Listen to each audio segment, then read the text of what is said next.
Welcome students in the second lecture of English literature. Today we are going to learn poem number 2, Kubla Khan, or A Vision in a Dream, a fragment written by Samuel Taylor Coleridge. आपलं हे English लिटरेचरचं पुस्तक आहे ज्याचं नाव आहे the magic casement. आपण पाहणार आहोत कविता दुसरी Kubla Khan, or a vision in a dream, a fragment. लिहिला आहे सॅम्युएल टेलर कोलरिज यांनी. Samuel Taylor Coleridge 1772 birth and 1834 death was a pioneering romantic poet and literary critic. हे प्रवर्तक कवी होते, रोमॅन्टिसिझमचे रोमॅन्टिक पोएट होते आणि हे साहित्यिक टीकाकार होते. रोमॅन्टिक म्हणजे काहीतरी थ्रिलिंग ॲडव्हेंचरस, जे पॉझिटिव्ह आहे. रोमॅन्टिक म्हणजे आपण नेहमी प्रेम अर्थ समजतो. रोमॅन्टिक म्हणजे प्रेम नाही, प्रेम त्याचा छोटूसा एक भाग आहे. रोमॅन्टिक म्हणजे नेहमीपेक्षा वेगळं काहीतरी थ्रिलिंग ॲडव्हेंचरस. अशा कविता लिहिल्या यांनी आणि ते साहित्यिक टीकाकारसुद्धा होते. Although he was not as prolific as the other romantic poets, he is regarded as one of the most important and influential figures in English poetry because of the originality and genius of his works. भलेही खूप सुपीक लेखक म्हणून romantic पोएट्समध्ये हे गणले जात नाही, परंतु यांना सगळ्यात जास्त महत्त्वाचं मानलं जातं. अतिशय प्रभावी असं व्यक्तिमत्व आहे आणि इंग्लिश कवितेत त्यांना खूप जास्त मान आहे, कारण यांनी अतिशय ओरिजिनल आणि खूप जिनियस असं वर्क केलेलं आहे. खूप बुद्धिमान कार्य आहे यांचं. अतिशय मूळ समस्येला हात घालून, मूळ मध्यवर्ती कल्पनेला हात घालून यांनी आपलं साहित्यिक कार्य केलं आहे. His poems talk about philosophical issues. त्यांच्या कविता या तत्ववादी आणि तत्त्वज्ञानावर आधारित गोष्टींवर असतात. The occult and the power of the imagination. Occult means काहीतरी सुपर पॉवरवालं, सुपर शक्तिशाली, आणि सगळ्यात महत्त्वाचं यांची कल्पनाशक्ती ही फार दांडगी होती. His contribution to English literary criticism is no less significant. त्यांनी जे काही योगदान दिलेलं आहे साहित्यिक टीकेत ते सुद्धा कमी महत्त्वाचं नाही आहे, त्यालासुद्धा फार महत्त्व आहे. His biography literary is considered one of the most important pieces of literary criticism ever written. त्यांनी जे बायोग्राफी लिटररी लिहिलेलं आहे हे अतिशय महत्त्वाचा लेख आहे हा साहित्यिक टीकेवर, आणि आजपर्यंत असा लिहिल्यासुद्धा गेलेला नाही. His approach to poetry and the creative process has influenced generations of literary critics and poets. त्यांचा जो हा दृष्टिकोन होता कवितेप्रती तो इतका रचनात्मक होता, ती प्रक्रिया इतकी रचनात्मक होती की त्याने अनेक पिढीवर प्रभाव टाकलेला आहे. त्यांचं जे काही साहित्यिक टीकेवरचं कार्य आहे त्यामुळे बाकी लोक प्रभावित झाले, आणि त्यांच्या या अतिशय रचनात्मक अशा कार्यामुळे अनेक कवीसुद्धा प्रभावित झालेत. Coleridge's most famous works include the poems the rime of the ancient mariner, Christabel and Kubla Khan. अतिशय प्रसिद्ध असं कार्य जर असेल कोलरिजचं, त्यात समावेश होतो 3 कवितेंचा, the rime of the ancient mariner, Christabel and Kubla Khan. आता कुबला खान आपण अभ्यासणार आहोत. Kubla Khan was published with the disclaimer that it is a fragment of an incomplete poem. कुबला Khan ही प्रकाशित करतानाच एक विधान देण्यात आलं होतं की ही एक फ्रॅगमेंट आहे, तुकडा आहे, एक इनकम्प्लीट पोएमचा तुकडा आहे, एका अपूर्ण कवितेचा तुकडा आहे. In spite of this it remains one of the best examples of romanticism in English poetry. असं असूनसुद्धा ही कविता रोमॅन्टिसिझमचं एक अतिशय सुंदर उदाहरण आहे इंग्लिश कवितेतलं. Kubla Khan was published as Coleridge himself said as a psychological curiosity. Kubla Khan जसं प्रकाशित करताना म्हटलं आहे कोलरिजने स्वतः की एक मानसशास्त्रीय उत्सुकता आहे कुबला खान म्हणजे. It uses complex symbolism to describe the act of poetic creation. ही कविता काय करते की अतिशय गुंतागुंतीचे प्रतीकं वर्णन करते, ज्यात कवितेची रचना करण्यात आलेली आहे, गुंतागुंतीचे प्रतीक वापरण्यात आलेले आहे यात. The poem begins by describing the stately pleasure dome build by Kubla Khan. या कवितेची सुरुवातच होते अशा वर्णनांनी की ज्यात एक सुंदर असा आनंदी गुंबद आहे, म्हणजे खूप मोठा असा गोल घुमट आहे आनंदी, जो कुबलाखांनी बांधला आहे. कवी आपल्याला नंतर सांगतो, the poet then tells us about a vision he had of a woman singing a song. कवी आपल्याला सांगतो की त्याला एक स्त्री दिसली गाणं गाताना. अ मेटाफॉर फॉर द इमॅजिनेशन, म्हणजेच त्याने एक रूपक वापरलं आहे कल्पनेसाठी की एक स्त्री गात आहे. And insist that if you could revive her song within him, आणि तो स्वतःच आग्रह करतो आहे की हे गाणं त्याच्या आतमध्ये त्याला जिवंत करता येईल का, इतकं आशादायी गाणं आहे हे. He would not only be able to recreate Kubla Khan's dome through words, but also exert a greater influence over people than any ruler ever did. आणि त्याला याद्वारे हे करता येईल की कुबला खानचं जे डोम आहे, जो मोठा घुमट आहे, तो परत निर्माण करता येईल शब्दाद्वारे.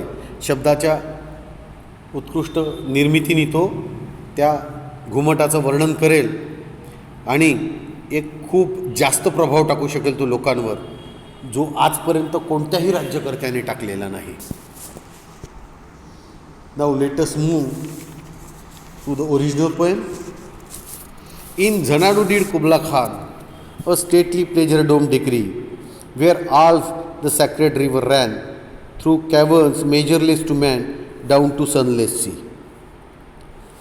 So twice 5 miles of fertile ground with walls and towers were girdled round, and there were gardens bright with sinuous rills, where blossomed many an incense-bearing tree, and here were forests ancient as the hills, enfolding sunny spots of greenery. यात आता पहिल्या स्टांजात त्यांनी सुंदर वर्णन केलेलं आहे. कवी म्हणतो, धिस पोएम डिस्क्राईब्स झनाडू.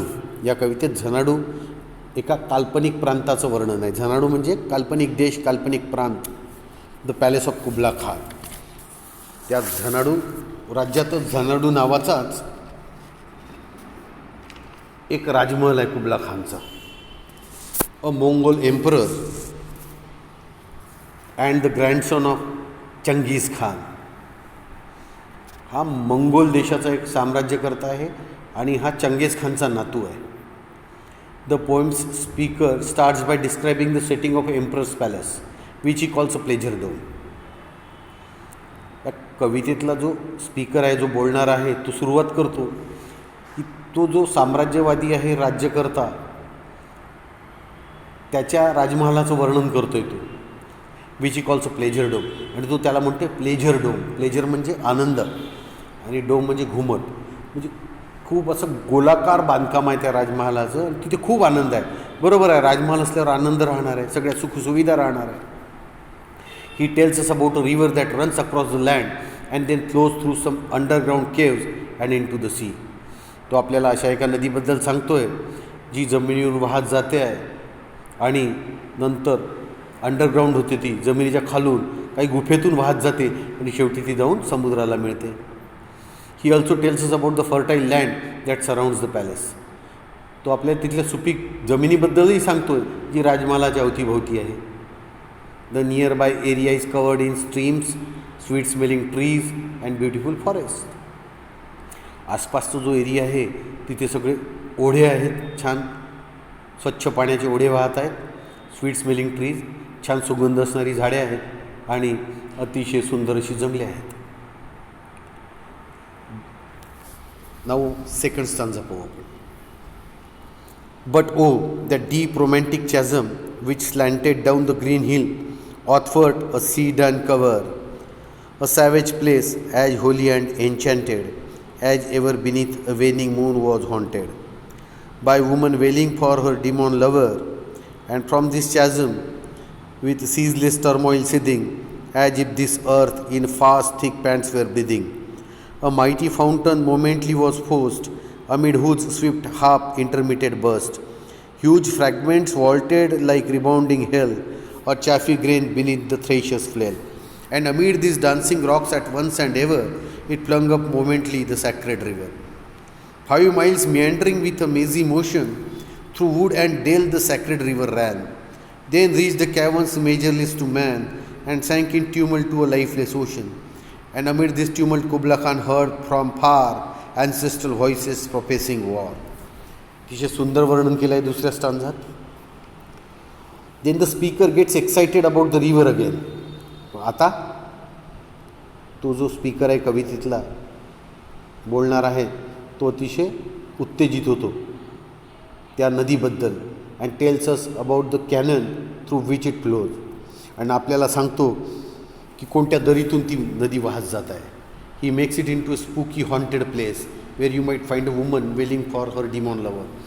मग तो त्या दरीला त्या नदीला असं स्थान देतो की ती हॉन्टेड प्लेस आहे. हॉन्टेड प्लेस म्हणजे पछाडलेली जागा आहे जिथे तुम्हाला एखादी स्त्री विलाप करताना दिसेल, रडताना दिसेल. तिचा डिमॉन लवर जो आहे म्हणजे राक्षस आहे तो तिचा प्रेमी आहे त्याबद्दल ती रडते आहे.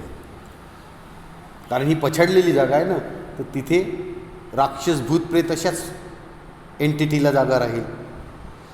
ही describes how the river leaps and smashes through the canyon, first exploding up into a noisy fountain and then finally sinking down and flowing through those underground caves into the ocean far away. तो त्या नदीचं वर्णन करतो की ती कशी उसळ्या मारत जाते आहे, कशी उसळी मारून ती त्या दरीत कोसळते. नंतर खूप मोठा आवाज करत ती एका कारंजाच्या रूपात अवतरित होते आणि नंतर खाली खाली बुडत जाते आणि अंडरग्राऊंड केव्जमधून वाहत वाहत वाहत वाहत ती समुद्रात जाते आणि समुद्रातून नंतर ती महासागरात जाते. नेक्स्ट स्टांजा बघूया.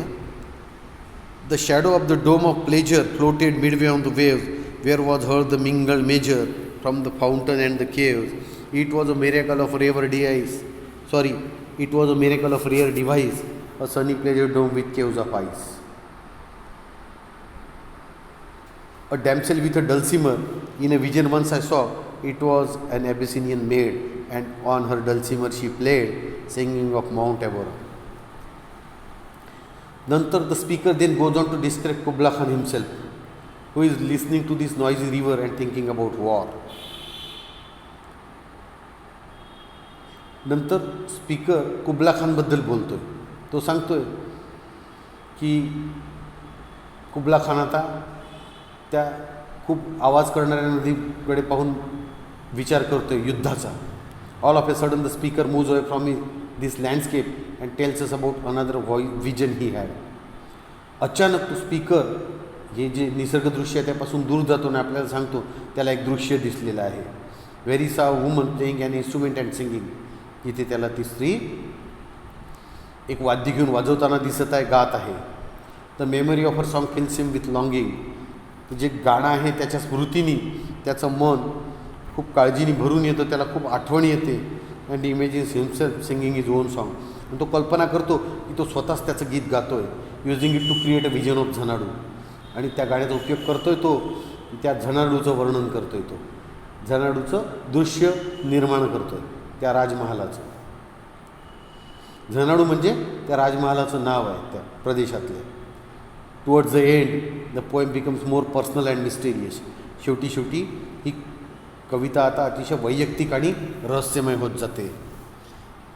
लास्ट स्टांजा आता. Could I revive within me her symphony and song to such a deep delight would win me that with music loud and long I would build that dome in air that sunny dome those caves of ice and all who heard should see them there and all should cry beware beware. His flashing eyes is floating hair. Weave a circle round him thrice, and close your eyes with holy dread, for he on honeydew hath fed, and drunk the milk of paradise. As the speaker describes past visions he has had, आता काय करतोय तो, त्याला जे काही दृश्य दिसत आहेत त्यात आता the poem becomes more personal and mysterious. आता ही अतिशय वैयक्तिक आणि रहस्यमय होत जाते कविता. तर जे दुनिया दृश्य त्यांनी पाहिलेले आहे तो त्याचं वर्णन करतोय आता. This brings him to a final image of a terrifying figure with flashing eyes. शेवटी त्याला एक अंतिम प्रतीक दिसतं, अंतिम एक मूर्ती दिसते. अशी भयंकर भीतीदायक मूर्ती आहे ती की त्याचे डोळे फ्लॅशिंग आईज आहेत, चमकणारे आहेत. This person Kubla Khan is a powerful being. हा कुबला खान अतिशय शक्तिशाली असा व्यक्ती आहे. Who seems almost god like. तो जणू देवासारखाच दिसतो आहे. कारण म्हटलं आहे for he on honeydew hath fed. कारण तो जगला कशावर आहे? हनीड्यू. हनीड्यू म्हणजे शहदापासून बनलेले दवबिंदू, म्हणजे अतिशय उत्कृष्ट असं अन्न. असं म्हटलं जातं की शुद्ध शहद कधीच खराब होत नाही, ते अमृतासारखं पौष्टिक असतं. And drank the milk of paradise. आणि कुबला खान यांनी दूध पिलेलं आहे स्वर्गातलं. म्हणजेच स्वर्गातलं तो अमृत पिऊन आहे, अमृत पिल्यामुळे तो झाला आहे अमर, म्हणजेच तो देव झालेला आहे. त्याचे डोळे एकदम फ्लॅशिंग आईज आहे, इतका पॉवरफुल आहे की तो पूर्ण जग जिंकू शकतो. अशा प्रकारे ही सुंदर कविता कुबला खानच्या वर्णनाने संपते, त्याची शक्ती आपल्याला सांगते. Thank you very much.